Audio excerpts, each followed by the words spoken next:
Olá, pessoal. Nesse episódio aqui vamos conversar um pouco sobre como era o meu orientador. Não adianta você olhar currículo Lattes, nada disso, não é esse o ponto, né? Contar como ele era em relação à forma como eu via, evidentemente, e o quanto isso tem a ver com os meus caminhos dentro da ciência e os caminhos de uma outra pessoa, de acordo com elementos de seu próprio orientador, orientadora, ok? Ah, ele era uma pessoa, quando eu conheci, ele tinha chegado recentemente da Itália, do pós-doc dele, né? E ele era uma pessoa que ia pegando estagiários bastante e tal, tinha bastante estagiários, as pessoas gostavam de estar com ele era acolhedor de certa forma, ele era rígido, né? Depois, com o tempo, eu fui entendendo o lado humano dele, que era muito interessante, né? Uma pessoa simples, muito simples, tá? Ele saía para a rua, conversava com as pessoas, ele, é, sabe assim, ele era uma pessoa de gostar de conversar com pessoas simples, inclusive fora da universidade, né? E em cidadezinhas pequenas que tem aqui perto, em certos lugares, parava ali, conversava com um, com outro, né? E, e era uma pessoa curiosa, perguntava bastante coisas, né? E era uma pessoa é, muito culta, entende? Muito culta, né? E que conseguia ter esse desprendimento. Tanto é que, mais no final, há poucos anos atrás, ele me disse que tinha escrito um livro sobre a origem do nome de uma cidade aqui das Redondezas, e ele escreve esse livro como um cientista, né? Onde ele vai pegando as evidências, as hipóteses que existem sobre a origem daquele nome, e fez um trabalho belíssimo. Eu li esse rascunho, não sei se foi publicado ou não, preciso até entrar em contato para saber como está essa história, tá? Mas muito interessante. Lá você vê que foi escrito por um cientista, né? Numa área de história, numa área de é, recapitular, né? A história daquele local para entender, né, as raízes daquele nome. Então ele era uma pessoa assim, né? E bastante culto, como eu já falei, lia muito, conhecia muito de arte, a esposa dele era muito ligada a isso, tanto é que as duas filhas seguiram carreiras ligadas à questão de arte, né? É, e ele conseguiu levar uma carreira científica muito interessante. Ele mais foi um formador de pessoas do que um publicador nato. Naquela época, nós temos que contextualizar. Naquela época, vamos dizer, década de 70, que eu conheci, né? Mais para o final da década de 70 que eu conheci. E década de 80, década de 90, a questão da publicação ela não era como é hoje, tá certo? Então ninguém estava olhando o fator de impacto da revista, ninguém estava sendo avaliado por isso. As pessoas faziam porque queriam, gostavam, faziam publicações às vezes nacionais, às vezes internacionais, né?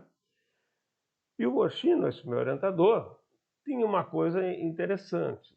Ele não só orientava a gente, como orientou muitas teses de livre docência, que é um tipo de passo na carreira científica que existe nas universidades estaduais paulistas aqui no Brasil, né? Que é o livro docente. O livro docente, teoricamente, você pode dar aula de tudo dentro daquela área, né?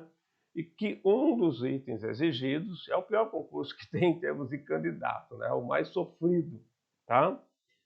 Eu sou livre docente, eu fiz esse exame, é realmente bem pesado. Um dos itens que exige é a defesa de uma tese de livre docência, ou seja, não é doutorado, é acima de doutorado, né? Não é um pós-doc também, tá? E exige-se uma série de outras coisas, tem prova escrita, você tem prova oral, você tem análise memorial, tem isso, arguição do memorial, uma série de coisas, e com uma banca normalmente formada por professores titulares, quando muito algum livre docente, né? Ah, e e era esse caminho que ele tinha. E ele orientava essas pessoas. Várias e várias pesquisas, né? Eu vi sendo feitas ali dentro do laboratório, eu vivi ali dentro. o espaço vago que eu tinha, eu estava ali dentro, né? Não tinha outra alternativa e era o que eu queria, não é? E ele orientava várias teses, eu vi sendo escritas na maquininha dele ali, com o doutor ali do lado, né? Mas ele ensinava as pessoas com isso, ensinava. Um dia eu cheguei a questioná-lo, eu falei, mas, Oshino, você, com isso, você está dando poder para muita gente, porque é uma ascensão na carreira, né? Por exemplo, alguns cargos que assumem na universidade estão ligados a ter ou não certos títulos, certas titulações, certas posições dentro da carreira, não é? Por isso ele está dando poder para essas pessoas, e será que todas elas merecem isso, né? Ele falou que não, ele entendia isso e tal, mas que acabava sendo um jeito de ajudar as pessoas e que ele esperava que com esse convívio as pessoas refletissem sobre algumas outras coisas.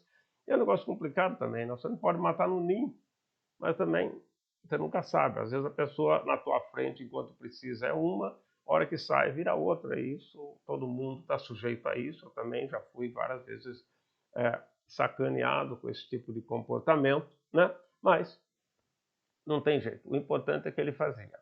E a gente acompanhava as discussões, ele comentava com a gente o que estava acontecendo, mostrava os experimentos, e tudo isso a gente ali do lado, como estagiário, né? Na época é, já era pós-graduando, não é?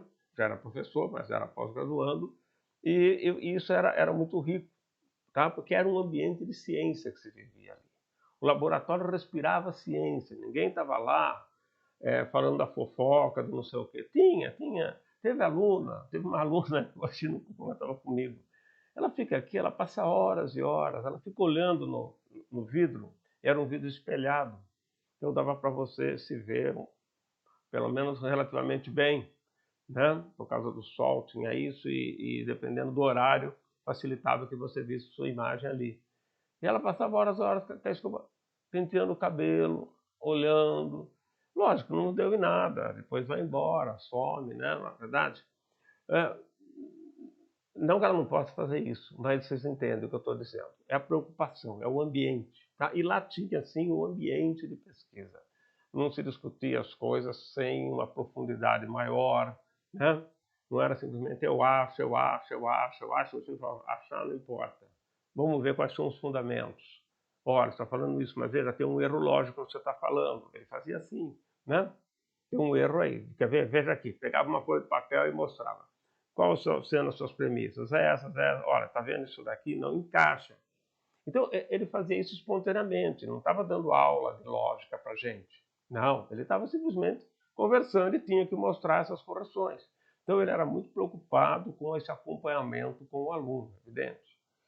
O resto, falava, não vou poder vir amanhã. Tudo bem, tudo bem, tudo bem. Você que sabe, a vida é sua. Então, não tinha aquela coisa de prender, né? Mas tinha isso. E como ele orientava pessoas dos vários setores, né? Pessoas da medicina, pessoas da agronomia, pessoas da biologia, né? Ele acabava sendo mais da medicina, mas eu teve época que eu era o único biólogo ali, mas teve outros também, né? E ele colocava tudo isso junto. Então nós fazíamos reuniões semanais. Em vários momentos nós fizemos sequências de reuniões semanais, o que era muito bom para se discutir ciência, conversar, ver isso, ver aquilo, não é? Teve uma que nós começamos a discutir um livro do Karl Popper. Isso foi já em 79, não, até antes, foi 78, 79. E eu lembro que era um livro difícil, né? Era A Lógica da Descoberta Científica, que foi o livro principal dele, né? Que desse desdobraram outros, mas esse foi o livro onde ele mostra a ideia dele de forma mais clara eu não digo, mas de forma mais completa, né? E posteriormente o outro livro, O Conhecimento Objetivo, ele é uma reescrita respondendo a alguns críticos, e eu acho que ali ele sintetiza melhor a ideia dele. Mas, enfim, né? E a gente lia aqueles capítulos, aqueles pedaços, e não entendia nada, né? Ou entendia pouco. Ia lá, daí ele comentava uma coisa, outra, às vezes algumas coisas ele também não entendia, porque é uma leitura difícil. Mas tinham essas reuniões semanais. Então, assim, você se sentia com uma pessoa que você respeitava, porque ele sabia muito. Não é que ele sabia do detalhe da tua pesquisa, conhecia mais fisiologia. Lógico que conhecia mais fisiologia e comportamento do que todos nós.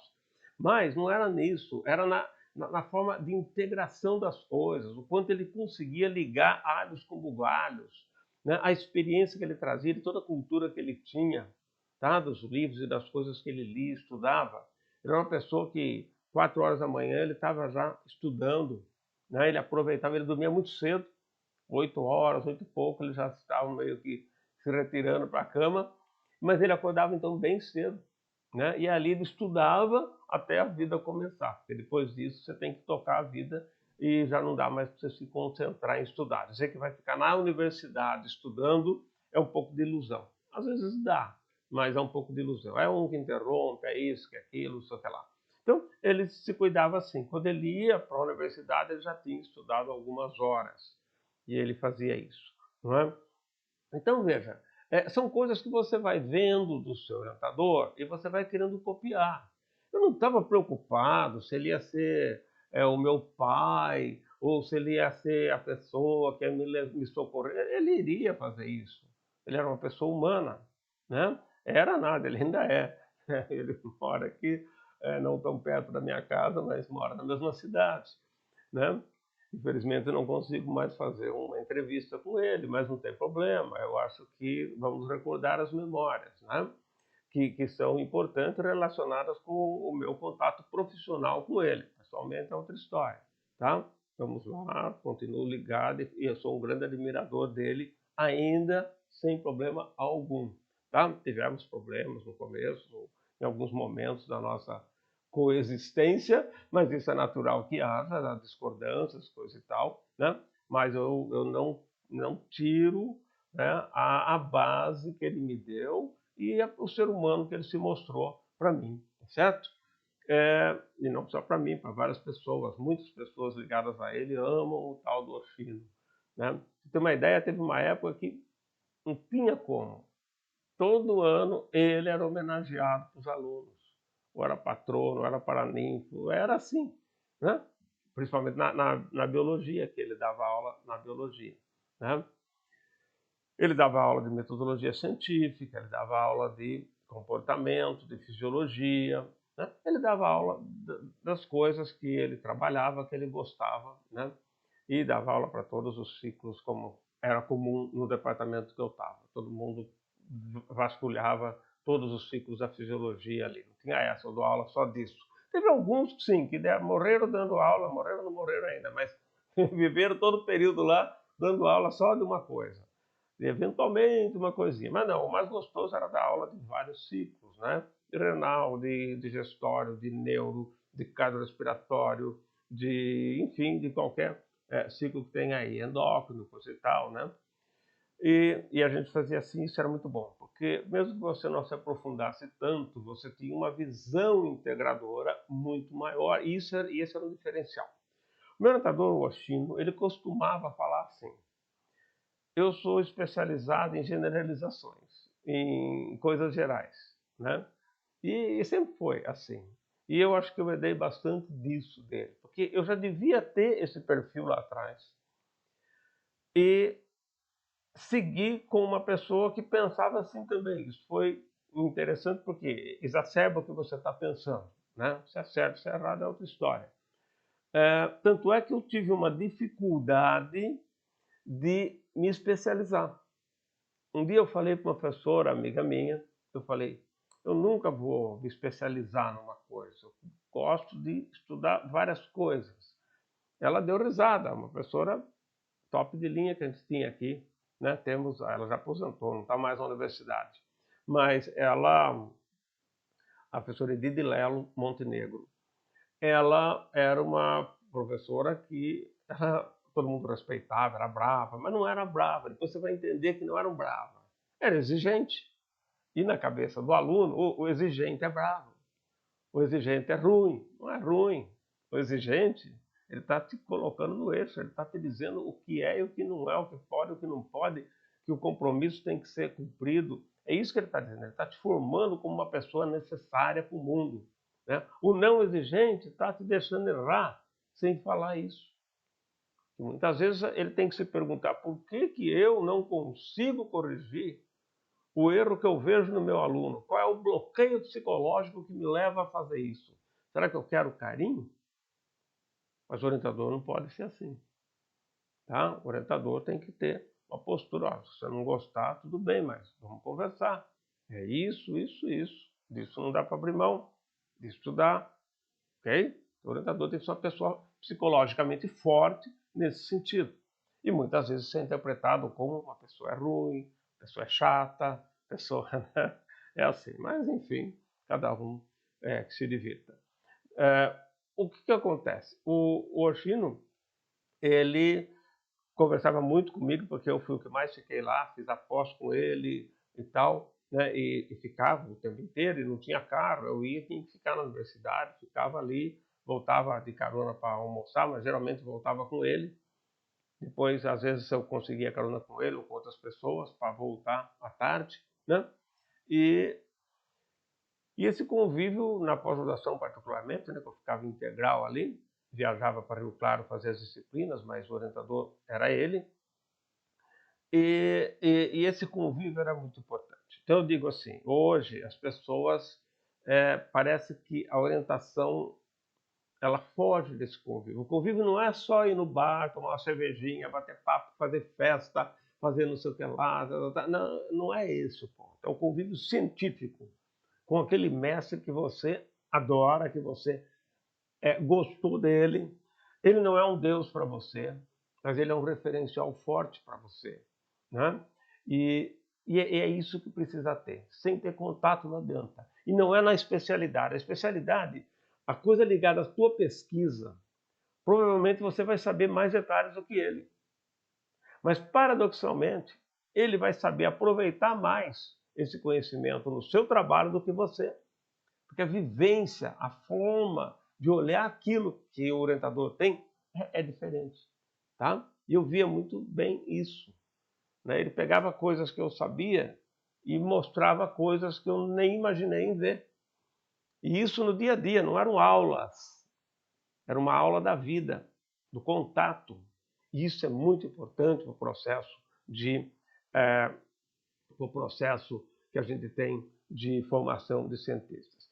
Olha, pra vocês terem uma ideia como vai a admiração. Teve uma vez, vou mostrar um livro aqui para vocês, eu estava na SBPC, eu estava olhando aqui, neste livro, que eu já vou mostrar, eu comprei no Rio de Janeiro, numa SBPC, que eu fui com o Oshino, com o meu orientador, né? Eu comprei no dia 9/7/1980. Eu entrei com ele num stand que tem ali e estava vendendo livros. Começamos a olhar os livros e tal, ele passou, isso daqui estava no meio, numa coisa assim, daquelas que rodam. Ele olhou, ele comentou assim comigo, esse livro aqui é muito bom, muito interessante. E continuamos a olhar os livros.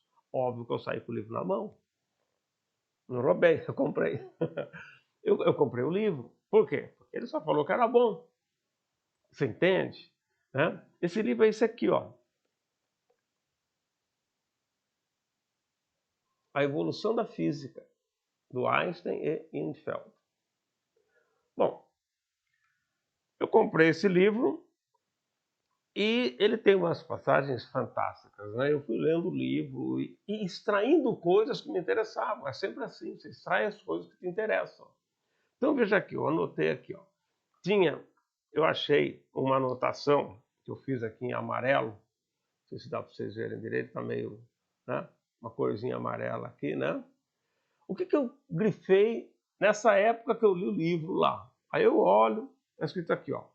O nosso objetivo aqui é mostrar como as ideias de substância, partículas e forças penetraram o campo da óptica, como que essas ideias entraram no campo da óptica e como finalmente o velho ponto de vista filosófico ruiu. Vocês percebem que eles estão contando a evolução da física, mas mostrando a parte epistemológica, o como aquele conhecimento vai andando. É isso que eu mais absorvi né? Não esse parágrafo, eu estou dizendo, o livro inteiro, ele mostra coisas assim. Eu podia ficar preso a questões da física. Primeiro que eu não sou físico, para gente entender era difícil, mas eu entendia a história, a beleza daquela mudança conceitual. E veja, quem está por trás disso daqui, nada mais, nada menos do que o Einstein, não é? Então, não é gente pequena. Mas aqui na frente tem um outro ponto grifado, tem outros, eu vou mostrar só esses dois por questão de tempo. Ele fala assim, a teoria da luz como substância parece funcionar esplendidamente em todos esses casos que ele está contando aqui. Embora a necessidade de introduzir tantas substâncias quânticas sejam as cores, não nos deixe à vontade. Ou seja, tinha que assumir algumas propostas teóricas para dar a impressão que tem alguma coisa que não está legal aqui. Então, percebe como o cientista ele tenta ver os problemas que existem. Puxa, isso daqui está explicando, mas ainda não está legal, porque tem por tantas coisas assim. Talvez conseguisse uma coisa mais simples, né?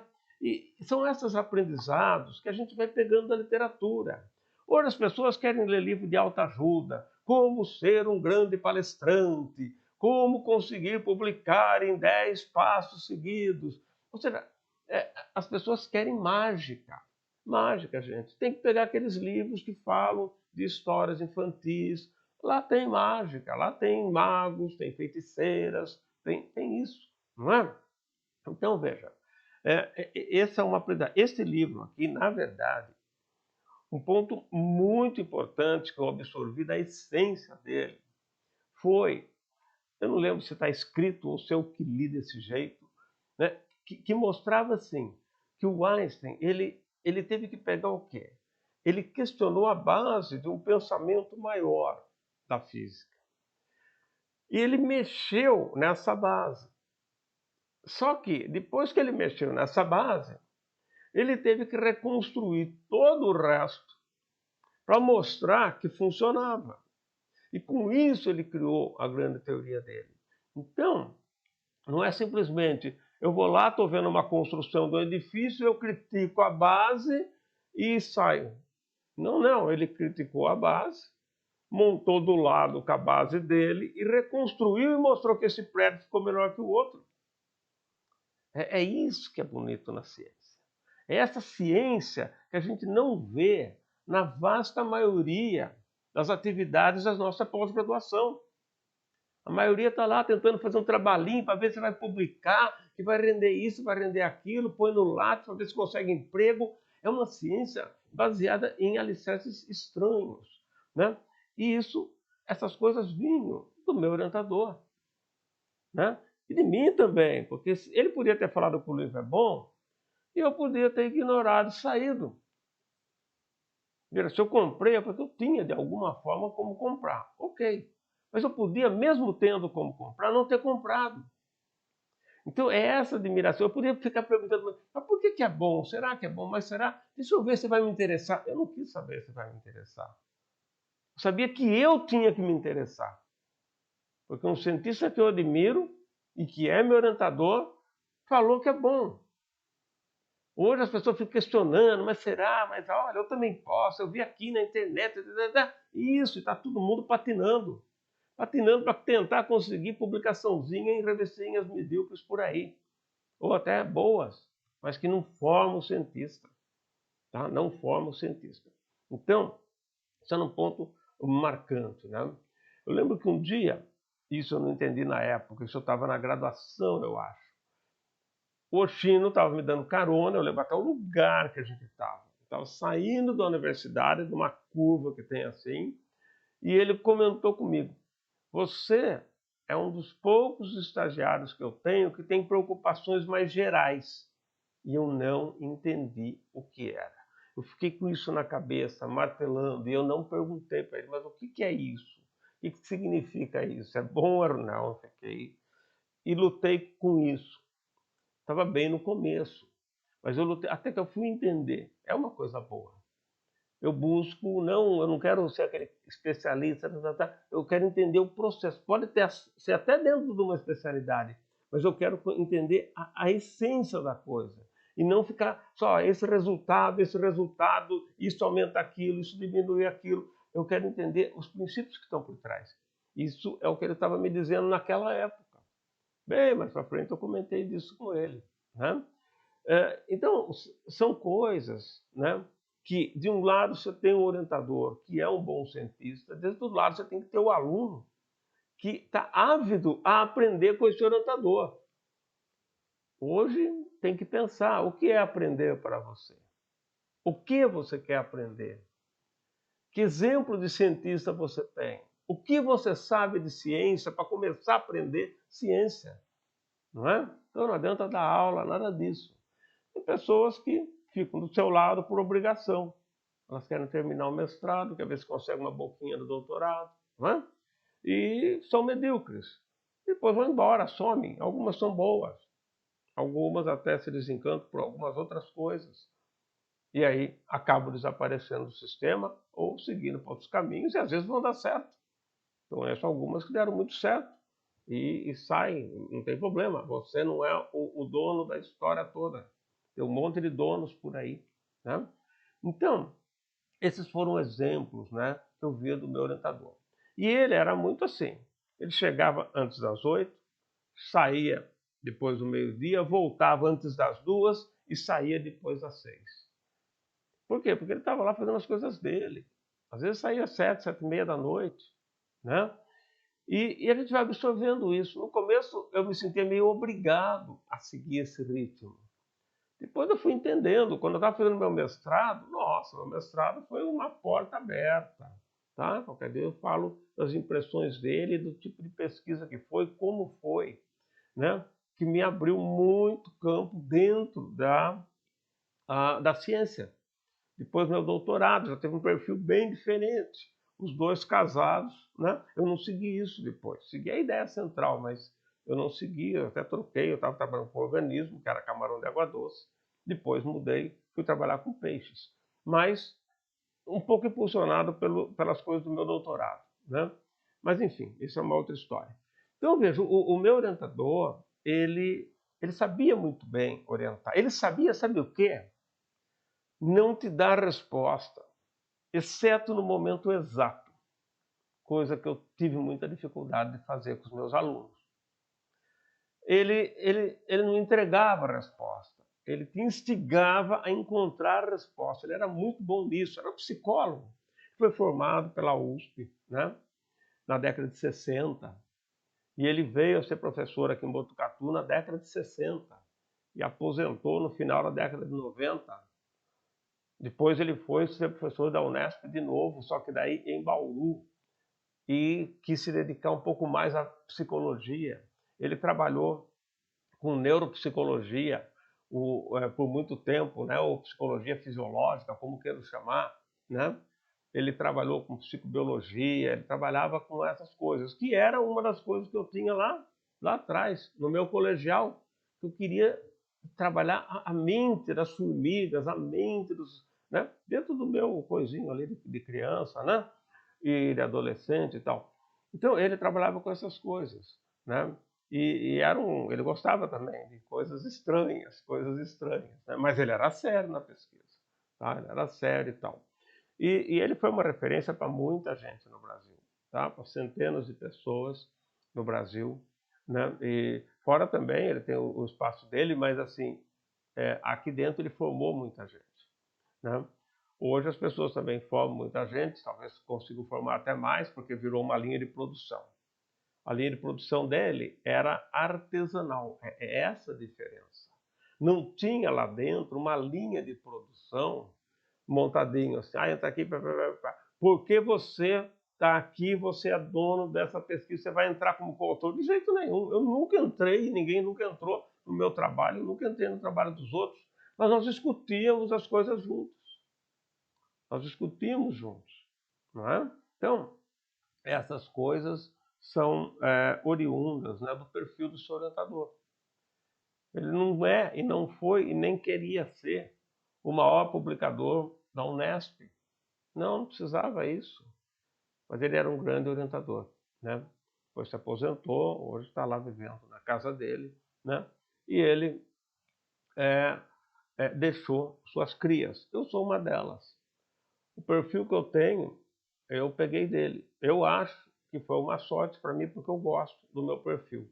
Tem muitos defeitos ainda, lutando para corrigir, mas eu acho que a visão de ciência que eu tive, que eu consegui aprimorar posteriormente, porque espera que a gente faça alguma coisa também, né?